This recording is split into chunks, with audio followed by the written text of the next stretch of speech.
Hey everyone, welcome to another episode of Almost Above Average. Today we're diving into a deeply personal and powerful story of struggle, resilience, and hope. We're focusing on Alyssa, a brave woman who's been on a challenging journey with addiction and is now embracing the path of recovery. Alyssa's story is one that many might find familiar, a journey that began with alcohol and spiraled into a battle with opiates and other substances. Like many others, she found herself trapped in a cycle of addiction, facing legal troubles including DUIs and struggling to break free. But Alyssa's story isn't just about the darkness of addiction. It's about the light of recovery and the strength to keep trying, the courage to choose a different path. After hitting what she describes as her mental, physical, and spiritual rock bottom, Alyssa made the life-changing decision to seek help. In this raw and honest conversation, we'll hear about Alyssa's experiences in rehab, the challenges of maintaining sobriety, and the profound impact of this journey had on her life and relationships. We'll explore the importance of self-awareness in recovery and the ongoing struggle that comes with choosing sobriety every day. So whether you face similar battles, know someone who has, or simply want to understand more about the realities of addiction and recovery, stick around. Alyssa's story is a testament to the human spirit and the power of perseverance in the face of overwhelming odds. Now let's get started with Alyssa M. It came back. Okay. Well, my bad. I don't know what happened. Sorry, I forgot if I sent you the link or not, but I was like, maybe I'll send it again, see if she pops on. No worries. Hi, how are you? You're Alyssa, right? Yes. Nice to meet you. Nice to meet you. My name is Chris. I think we met on Threads, right? I don't remember what we were talking about, but I know it was something, it had to be with something to do with sobriety, because I know that that's what I'm doing. Yeah. Definitely along those lines. So what's your deal? What's your name? So, well, let me explain my podcast a little bit so you kind of understand. So, the reason I kind of started it is because I'm a bad alcoholic, a recovering alcoholic myself. I've been on the 27th of this month, I'll have 4 years. So that's exciting. But, before that, I've tried to quit before for years. I had been to AA when I was younger, like when I was 19, 20. Yeah. But I went to AA and it was one of those things where it felt like a punishment. So I didn't get nothing out of it. You know what I mean? Like I felt like I was being punished and I felt like I had to go. So I was like, I didn't soak any of it up. And then, eventually I just kept drinking more and more and more, and bullshit kept happening. And eventually I just got to the point where I had to quit or I was legit going to die. I tried to die very hard, Yeah. And luckily I didn't. But, what brought me back to the edge was I was like sitting in an AA meeting after I first moved here to North Carolina. And I was just pissed off that I had to be there. I was pissed off because I couldn't drink. And I didn't know how to feel with my emotions because, a lot of alcoholics, especially me, like I didn't know how to deal with my feelings properly because I had never done it before. You know what I'm saying? I was 13 when I started. And this guy shared in this meeting and he said, I don't remember who he was. He said his story. He said his share. And it was like, he was nailing everything that I am. I was like, dude, this guy is talking about me. And I was like, man, if I can connect with his story, and that from that moment, it kind of changed my life. I'm like, all right, maybe there's something to this, AA shit or, whatever these guys are talking about. So that's kind of, because I heard a story and that seemed to help me. I want to tell more stories, and I've seen it happen a million times, especially in the recovery community, people just sharing stories with each other. So that's kind of why the podcast. And I think that's why we connected on Threads, because you had something similar, right? Yeah, definitely similar. I got my first DUI when I was 17. Ooh. And I got my second DUI when I was 18. Man. And I still thought, like, I don't have a problem. Like, they are the problem. It's not me. Right. And I didn't get sober until I was 30. So I had that long of thinking that, like, it's not my problem. Right. And it's something that's cool and whatever. And I started drinking when I was 13, 14. And so it was something I didn't know how to live without, don't know how to feel without. You're happy, you go out for drinks, you're sad, you drink. And there's a million other emotions in between that. And you just cope by getting numb. And so I tried to get sober. I'd been to rehab. I went to jail. Like I'd gone to all these places, AA. I couldn't relate to anyone. I didn't see anyone that like I felt would be like my friend outside of that room. But I did hear a story in, I think it was in rehab, and someone was talking about how they drove and they hit a school bus like full of children. And that was his moment, and like he went to jail and was forced to get sober, but had that happened he didn't even like consider getting sober. Did he get sober? He was in treatment, and this was when I was like 2021, so this was like a decade ago, but it was Yeah. a story like that where I was like, this shit happens all the time. Right. And Right. people don't stop drinking until what? Like everyone has a different point. I've yeah. I mean, I know people in their 70s, like homeless people. Like I'm involved in the recovery community where I live. I live in Raleigh, North Carolina, Okay. and like there's some dudes in their 60s and 70s that are homeless, living in the forest, and still that's their drive all day long. Like get money for alcohol, maybe a little bit for food, and then find a place to sleep. Oh my gosh, it just got really windy in here, Rose. Sorry, I had my window open and Okay. like the wind gust blew in here and like shook the whole room. I was like, holy crap. But Yeah. yeah, man, it's just, I don't know. It It's like that in knows Portland, no Oregon. age bound. No, none. It You live in doesn't Portland? discriminate. Right. So where do you know why you drank so much? Like what was your childhood like? Where did you grow up? What about like, I'm from Oregon. I live in a suburb outside of Portland, Oregon. Hmm. My parents were together until I was 8, and their divorce was traumatic in the fact that like I got off of a school bus and my mom had a moving van and she dipped on my dad. And we were a very Christian family. Um and like from that moment on, I just didn't feel safe. I was like, I had this life, and then one day it's different because one person decides. And so I started rebelling. And I grew up like having to read the Bible every single night at my dad's house. And then I remember having pneumonia and I still had to go to church. Like every Sunday, we were at church. It didn't matter. And I just felt like I don't want to live like this. So I'm going to rebel. I did drinking, I smoked weed, I hung out with boys, and I just did what I knew I shouldn't be doing because that's what felt good. Because it was exactly the opposite of what your parents wanted you to do. Yeah. Right. And I don't know. It just always felt cool. It felt like a good time. And I was making decisions that I would never make if I wasn't drinking, but I thought that was okay.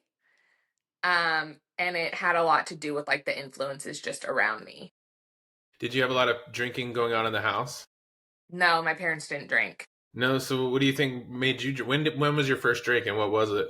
I'm pretty sure my first drink was in 8th grade. I was at my best friend's house and her mom was drinking one of those like coolers. I knew you were gonna say that. I was like, I bet she's gonna say wine cooler or Yes, a Zima wine or some cooler. shit. And she let us have one. And then it kind of snowballed from there. I was a freshman in high school and all my friends were seniors in high school, and they would get me to do the beer runs. And this was before there were Wait, cameras. you were a senior and they were freshmen, or you were a freshman and they were seniors? Sorry. I was a freshman and they were all seniors. Okay. And I wanted to hang out with the cool kids. And so I Yeah. would do what they wanted me to do. So I would do the beer runs when I was skipping school. And I just thought drinking was cool. I think that's where it like got me. That's a very similar story to me. Like I was 13. So I was no, I was 13 when I first had a drink and it was a Mickey's 40. Do you remember No. Mickey's? Yes, I do. I drank a whole Mickey's 40 at 13 to myself at my best friend's older brother's house, and I threw up. Like I was wandering around in this field, so I was blacked out off of 40. Yeah, and then like ever since then, by the time I was 16, like 16, 17, I was drinking daily. Crazy. But I started when I was 13. How old were you? 14 14. Damn. when I started drinking all the time. And I was also smoking weed too. Yeah. So that was like, I guess anything I could do to just not Not be be sober. sober. Yeah. Yeah. Exactly. That's kind of my thing. Did you ever do any of the hard stuff? Any meth and heroin? No, I didn't. No? Awesome. No. Way to go. Yeah, I kind of just, I liked drinking, so I just hung on to that with both hands. Yeah, you're like, this is the one. This one's for me, guys. I don't need your stupid heroin. This is mine. I'll take this. Yeah, not me. I liked them all. Everything that got me like any, but the reason I call myself an alcoholic is because I didn't do anything else without doing alcohol first. So I could drink a couple beers, someone hands me a meth pipe, like, yeah, I'm in. If I'm sober before that, I'm probably not going to hit it. I'm probably not going to hit the heroin, Yeah. but because I was drinking, I'm like, hey, whatever, and that kind of led to just years and years of bullshit. So Yeah. when you were 14 when you started drinking daily, so what happens after that? Did you go to college or did you graduate from high school? I ended up in high school, I ended up having like a truancy officer. My parents hired someone to like escort me to school. Hmm. So I ended up graduating early and then I enrolled in college and I wanted to be a third grade teacher because my third grade teacher was so mean to me. Um that I was like, I'm gonna be a third grade teacher. And She it was left an when my impression. You're like, I'm gonna make up for this shitty third grade teacher. she was the worst. I was 8 years old. My parents had just gotten divorced, and my mom is someone who will be late to her own funeral. And she had me late every day at school, and I would get in trouble. And my third grade teacher was so mean to me. Yeah, So I was in college, and I found out that if you have a DUI, you cannot be a teacher, and let alone two. you can. So I got my second DUI 364 days after my first. Oh, man. So the diversion that I did maxed out, and my first DUI became my second. So my license got revoked for 5 years. I got a driving while suspended. I got all these things, Yeah, and I went to jail. And then I got a probation violation, and I went to jail again because I had a dirty UA. yeah. So it wasn't just like I had a DUI, I had two DUIs and like other misdemeanors. And so to be a teacher, it was like there were laws and whatever Weren't in you still a Oregon. minor? Weren't you 17? It was, and then I was 18. Oh, So dang. it came back. And yeah, So they there's, couldn't fall off your record and kind of forget about like I was a child. Like that was last year. I know, I wish, but no, it's on my record. And I actually got an email recently that Airbnb won't rent to me because I have misdemeanors. No So shit. yeah, I can't go to Canada. There's all these things. I've had a couple DUIs. I haven't had any trouble with a Airbnb. But however, I can't get work for Uber Eats or Uber or Lyft. But there's a couple that I can work for. I can work for Roadie. Okay. So there's a So they're couple that don't selective. care. Yeah. But it's still They're a pain in the ass. No, like when you need extra cash, those services are really easy for anyone to get if you have a license and, car. but I can't. So yeah, it's Yeah. tough. Yeah. Who were you living with when those DUIs happened? Were you still living with your parents? I was living with my dad at the time. Yeah. Oh, your parents were divorced. That's right, right? They were divorced. And yeah, I ended up selling my car because I kept driving it without a license. Like I would wait for my dad to leave and then I would go drive. Mm-hmm. And it was not good. So I finally got rid of my car when my license got revoked for 5 years. And then I worked in the service industry. So like, I worked at Buffalo Wild Wings for a long time. B-dubs, huh? All right. Yeah. Back in '07, I was You're I worked, representing? yes, back in the day. And everyone around me was drinking. We would drink till like 2, 3 in the morning and then Yeah. go to work at 10 a.m. the next day. Mm-hmm.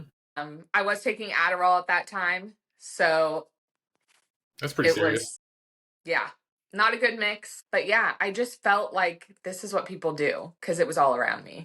Yeah. So when did that start to get bad? It had been bad for so long and I was just getting by. Like there are so many times where things happened that I was surprised that like the next morning I was fine. Like I would drive blacked out and wake up and be like, is the car here? My friends would like let me drive Yeah. because I liked to drive after drinking I and did too. I like to drive while drinking. Like it was my favorite thing to have tall cans while I drove anywhere and yeah, everywhere. Picking up the yeah, kids, fucking going to the store to get more, all of it. yeah. And I lived by nothing has happened yet, so fuck it. Like And Yo, what up? This is Little Dice Rutabaga on the mic. You know what separates the champions from the rest? It's not just about the will to win, it's about the will to prepare. I'm not just doing pull-ups, I'm pushing limits. Every rep is a reminder that I'm capable of more than I thought possible. That's why I chose Bucked Up. Their supplements give me the edge I need to take my workouts to the next level. From pre-workouts to recovery, they've got everything I need to stay on top of my game.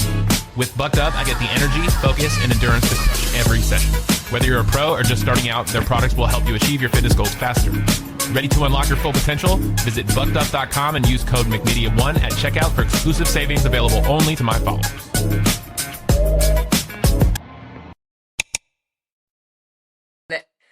honestly, it got to a point where I could drink an entire liter of wine and not be drunk. And like I had to want something different for myself. And that was the only way I was going to get sober. So from like 19 years old to 27, I went hard. I was drinking all the time. And in there, I would try to not drink for 30 days. I would try to not drink for dry January or sober October. And something would always come up where I was like, well, I can't do this if I don't have a glass of wine in my hand. Like, that's insane to even think of doing it that way. And then I read two books, honestly, were the pivot points for me. It was This Naked Mind and Quit Like a Woman. Like a woman? I haven't heard of that. It just goes into the perspective of like, we're already oppressed and you want us to be intoxicated on top of that. So, how am I? And in 2020, I don't know how much of a timeline you want from this story, but in 2020, I got knocked up on March 10th. And it was honestly just like that movie, Knocked Up, where I met someone. We realized like we kind of weren't for each other and we had gone our separate ways. Mm-hmm. And I realized I was late. I took a pregnancy test on March 10th. And then on March 17th or 18th, my county went into lockdown. Yeah, that was And right at the beginning of the pandemic. yeah. Yeah. And had I not been pregnant during that pandemic where I was working from home, I couldn't see friends, like I would have just drank myself to death. Yeah, man. Because like what else was I going to do during that Were time? you getting government money at that time? No, I was working. So I Okay. went working remote. Like I had a job and everything. And then COVID happened and they were like, okay, go work from home. The person that I was having a kid with was a recruiter for the Marines. And they were like, he still went to work. So I wasn't going to get to know him. Like I thought I would get COVID, pregnant, and die. So Shit. it was wild. And then even they say in your third trimester, you can have a glass of wine. Mm-hmm. And so I did. I drank during that pregnancy the allowed amount. And it was right before my daughter turned 1 year old that I had this realization, like, you have room to be wasted all the time, or you have room to be a better person. Like, you can't hold on to both of these things. And you really have to decide, like, who you want to be now that you're setting this example. And so when I read the book, Quit Like a Woman, like, I had drank and had things happen to me where I didn't consent. And now that I have a daughter, the first thing that people are going to ask her when something happens is, how much did you have to drink? And I remember, like, I was putting her to bed at night and I couldn't wait for her to go to sleep. Bless you. Excuse me. You're fine. I couldn't wait for her to go to sleep so I could go drink. And I'm like, what kind of, like, what kind of what kind of addiction is this where all I want to do is drink and there's so many other things that I could be doing with my time. Man, while you're saying that, I was thinking of that, me having that exact same feeling and then just being like, well, whatever, this is just what I do. This Yeah. is just what I do, you know? Yeah. Horrible excuse. Yeah. And I held on to like the mommy wine culture. I even remember getting my kid a shirt that was like about drinking. And then I again like read this book and it was like, what the fuck are you doing putting alcohol on a baby or saying that you need alcohol in order to be a parent? That's kind of disgusting. I've had that same feeling. I get it. Ugh, Yeah. that is disgusting. So it kind of just brought a light into the darkness of like, it's okay to drink. And it's honestly not okay to not be okay enough to take care of someone that you chose to bring into this world. And who am I if my excuse is that happened while I was drinking? I couldn't be the person where something happened because I was drinking. Right. Man, there's a lot of things in my life that exist because I was drinking. You know, a lot of bad things, probably a lot of enemies, I'm sure. Oh yeah. But the best way that I can that I feel like I can move forward is, especially to the people that I've hurt, like, you know, my kids, my wife, that kind of shit, is to just do everything right now, going forward, forever. You know, just try to make all things that I'm doing correct now. That's the only thing I can do now. How were Yeah. you able to quit? Do you just quit kind of cold shoulder on your own, just got fed up? And that sounds like a lot of strong willpower. I smoked cigarettes for 10 years. And then one day I was like, I cannot say I've smoked for 10 years. And so I quit smoking cigarettes. And I got sober on October 8th, but during this time was also the George Floyd trial. My children are mixed, I'm mixed, like, so I was on a FaceTime with my friend. We were watching the George Floyd trial together. Mm-hmm. And she got a text message that the guy she was with the night before passed away. And I'm like on this FaceTime with her, and she's like, I have to go. And what happened is her and him were out drinking for Sunday Night Football, and he crashed his car after they were together because he had been drinking and driving. And so she came from California to Oregon, and she stayed with me. And in that moment, we were drinking because someone died while they were drinking. And we were drinking to cope with the fact. Right. About drinking. And it all kind of hit me like, absolutely, this is not okay. Like, this behavior will get you killed or worse. Mm-hmm. I don't want to go to jail.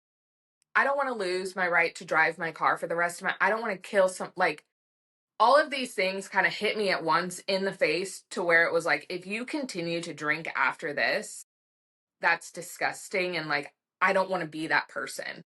Yeah. And it was on October 8th after she flew home from 2020? visiting me. 2021. Yeah. So it was right before my daughter turned it was right before my daughter turned 1 year old. I was like, you're about to be a mom for 1 year and you've spent this whole time drinking. Your friend's guy that she was seeing just died from drinking. You have to stop now or you're going to die.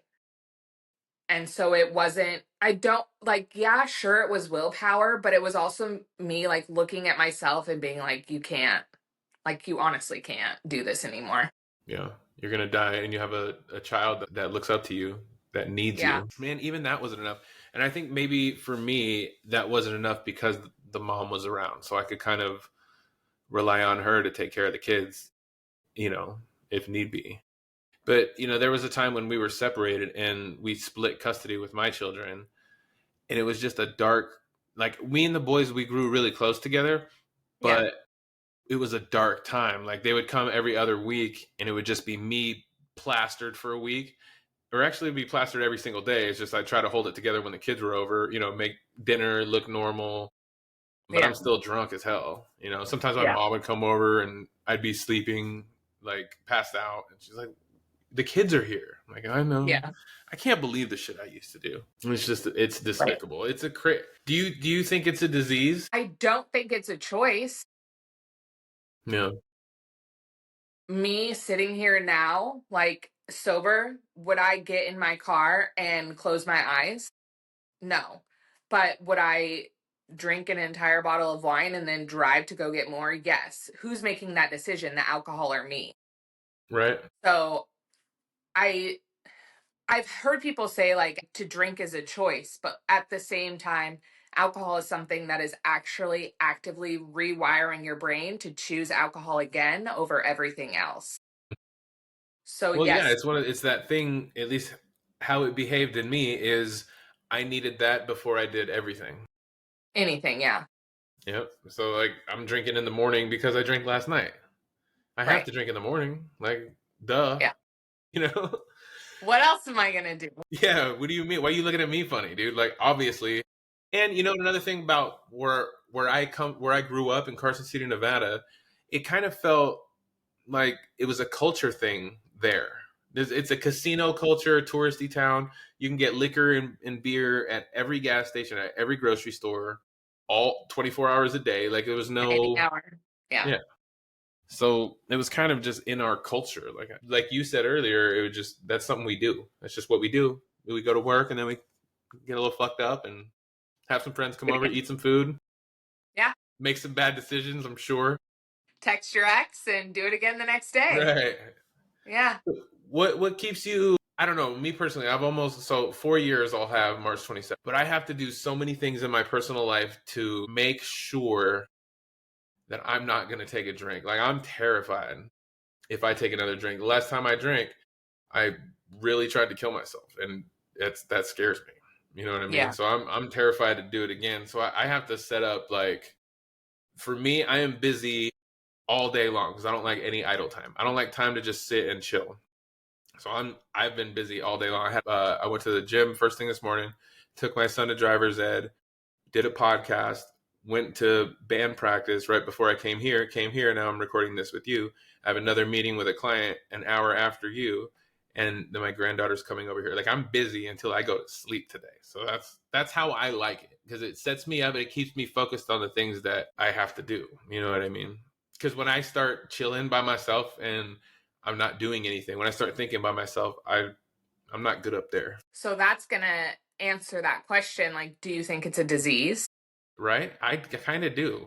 Because you cannot turn it off. And sure, I'm sober now, but like, there's this song by Demi Lovato, and it says like, I'm sober now, but I miss my vices. And I think about that Friday night. I get home and I'm Right. like, man, I just want to be numb. I don't want to think on. I just posted a video on my social media about like, I don't want to think about the laundry that I'm supposed to do. I don't want to think about if I've ran out of diapers. I don't want to, like, I can't stop thinking about the things that I have to get done.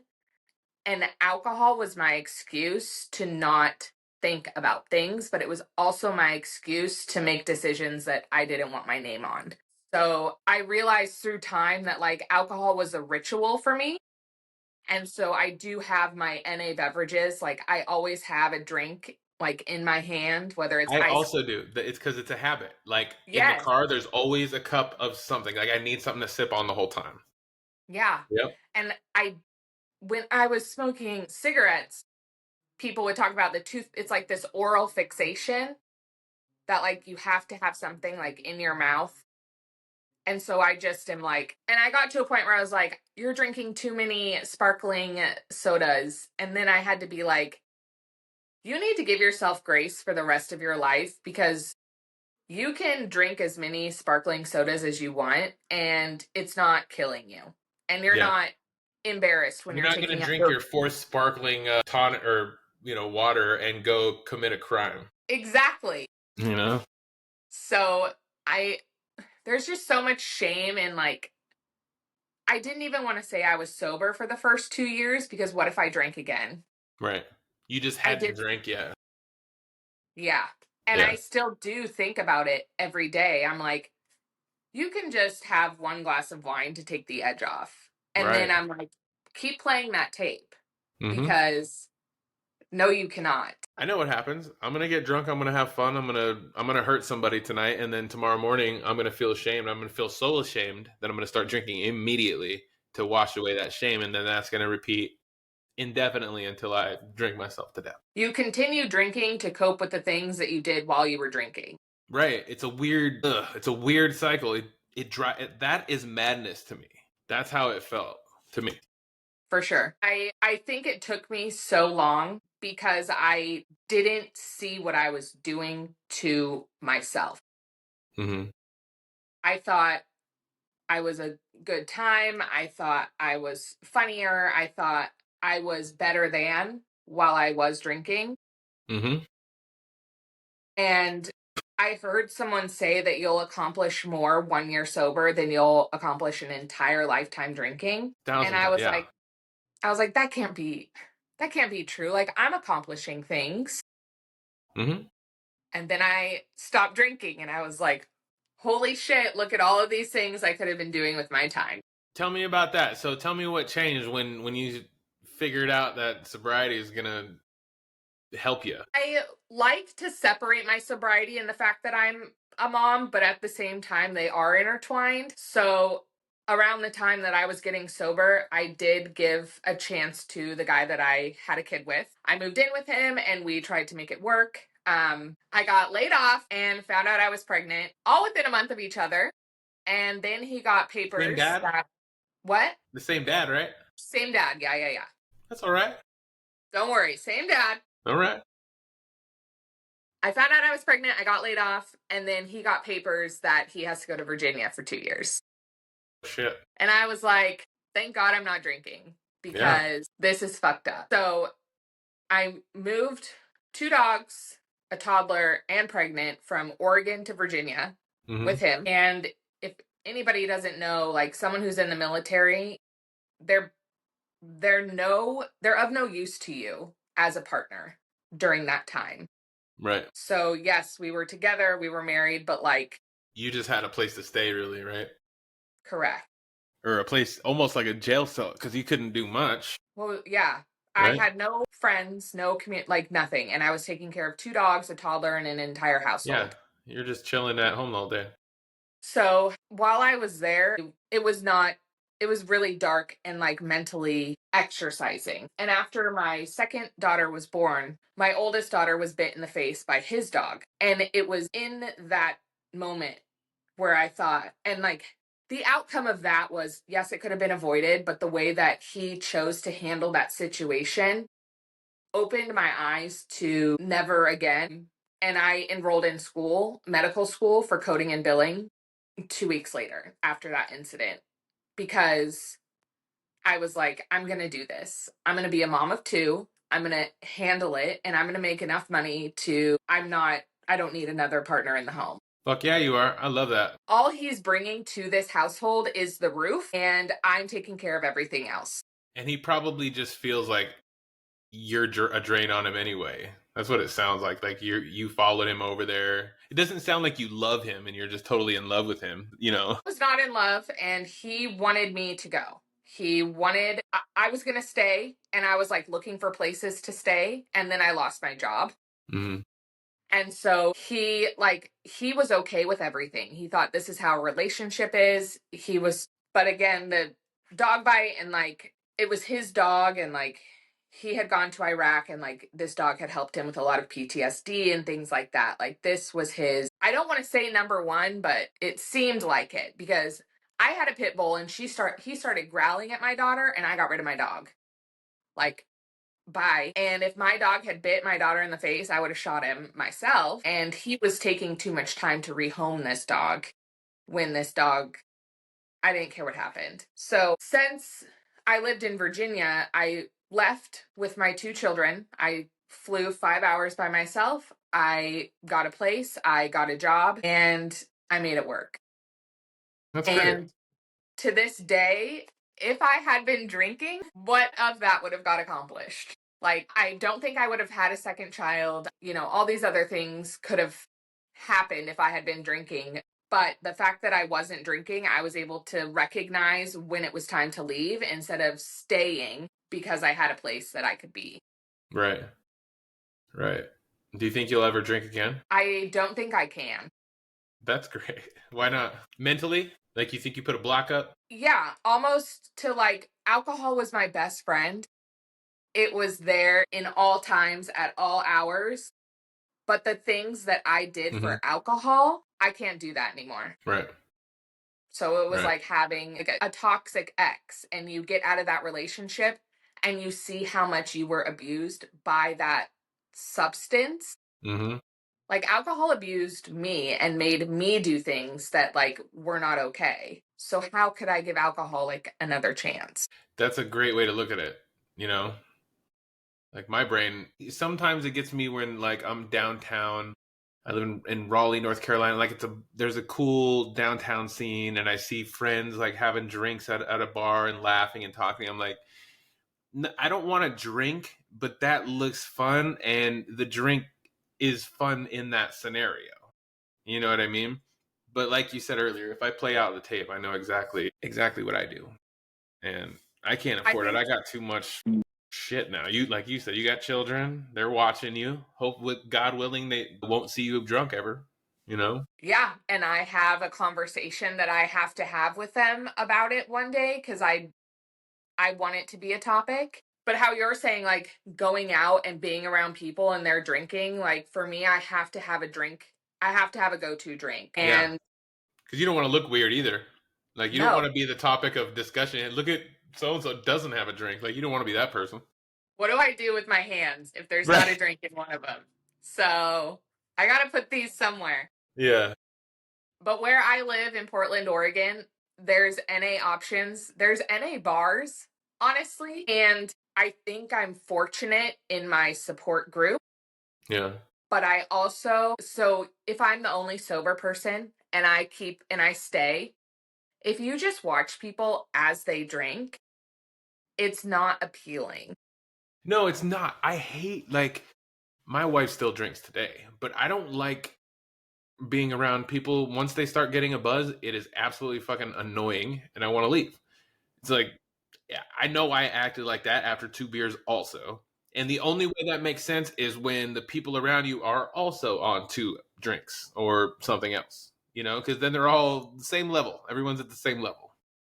But I can't stand that shit. No, because if I stay around drunk people, I'm going to need to get drunk to cope with these people because it's madness. And it's like you have a podcast and you have this, whatever else like you're doing with your life, and those things are admirable. But if you did those things while intoxicated, no one's going to admire that work. For sure. I wouldn't be able to do any of this, what I've been able to do since I've been sober, if I was drinking. Like you said, the things that I've been able to accomplish, I would only talk about and then bitch to nobody that I wasn't getting it done because I was just lying to myself about how cool and how deserving I was of a better life and more money and better jobs because I was lying to myself the whole time, you know? Yeah. And so when I was, like the podcast, I own a media company now. I just started a roofing company. My family, we're all together now again. Like me and my wife have been through some shit. We're actually divorced right now. We've been married and divorced 2 times. And now we're back together. When we moved out here, she moved out here with her boyfriend, actually. Oh my God. Yeah. So I've been trying real hard to just get my shit together, you know? But yeah. Since I've been sober, things are they're going really good, pretty good, you know? But if you poured alcohol on that fire, it would. Exactly. Yeah. But that's exciting. Well, I appreciate you coming on and sharing your story. Thanks for having me. Before you have a drink again, get in touch with me first. Same. Ditto. I will. Deal. All right, maybe I'll check in with you every so often, make sure you're still sober. You can check on me and make sure I'm still sober. We'll shoot you a message, Chris, and ask you. Oh, follow me on, I'm going to share. Did you follow me on Facebook? I don't know about Facebook, but go ahead and send it to me and I will find it. How about YouTube? I'm going to start redirecting everybody to YouTube. I'm on YouTube. I will be there. Okay, here, I'm going to share it in the emails. After we get off, can you leave it open for a few minutes because it just needs to finish uploading. It should say done uploading. And then, yeah, awesome. Thank you very much, Alyssa. I very much appreciate you coming on the podcast. Thank you for having me. Talk to you soon. All right. Bye. Bye. All right, guys, that wraps up another episode of Almost Above Average. But before we go, I want to extend a huge thank you to Alyssa for her incredible bravery in sharing her story. Alyssa, your honesty and vulnerability is truly inspiring, and we are grateful for the light you've shed on the journey of addiction and recovery. And to our listeners, if Alyssa's story touched you or opened your eyes, we've got a small favor to ask. Help us amplify these important voices by leaving a 5-star review wherever you get your podcasts. Your review doesn't just make us feel good. It helps others find our show and join our community of listeners who believe in the power of shared experiences. And hey, why not spread the love? Share this episode with someone who could use a dose of inspiration or understanding. Your share could be a lifeline someone needs to feel less alone in their struggles. Craving more Almost Above Average content? We've got you covered. Check out the YouTube channel. It's McMedia Network for exclusive behind-the-scenes footage and visual storytelling that complements the audio episodes. Lastly, we want to hear from you. Your stories, your thoughts, your experiences, they all matter. Reach out to us through our social media or email, which is mcmedia.network.llc@gmail.com. Your voice might be the one we feature next. Until next time, keep your heads up and your hearts open. This is Chris McIntyre with Almost Above Average.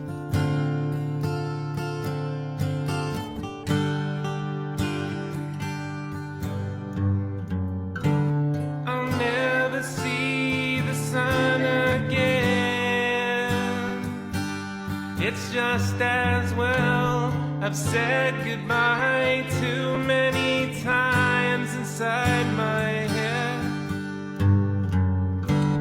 I'm dreaming of peace and I can't wait to see what happens next. But I'm sorry to leave, but just know that I love you. You don't have to worry no more.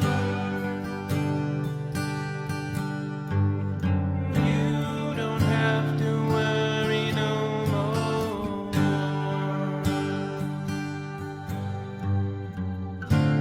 Forget everything I ever did. I didn't mean to be a bother. Or maybe I'm just wrong again. It doesn't really matter no more. It's almost the end, about time for me to go home. You don't have to worry no more. You don't have to worry no more. You don't have to worry no more. Forget everything I ever said, except farewell. I hope my memory fades and no one ever says my name.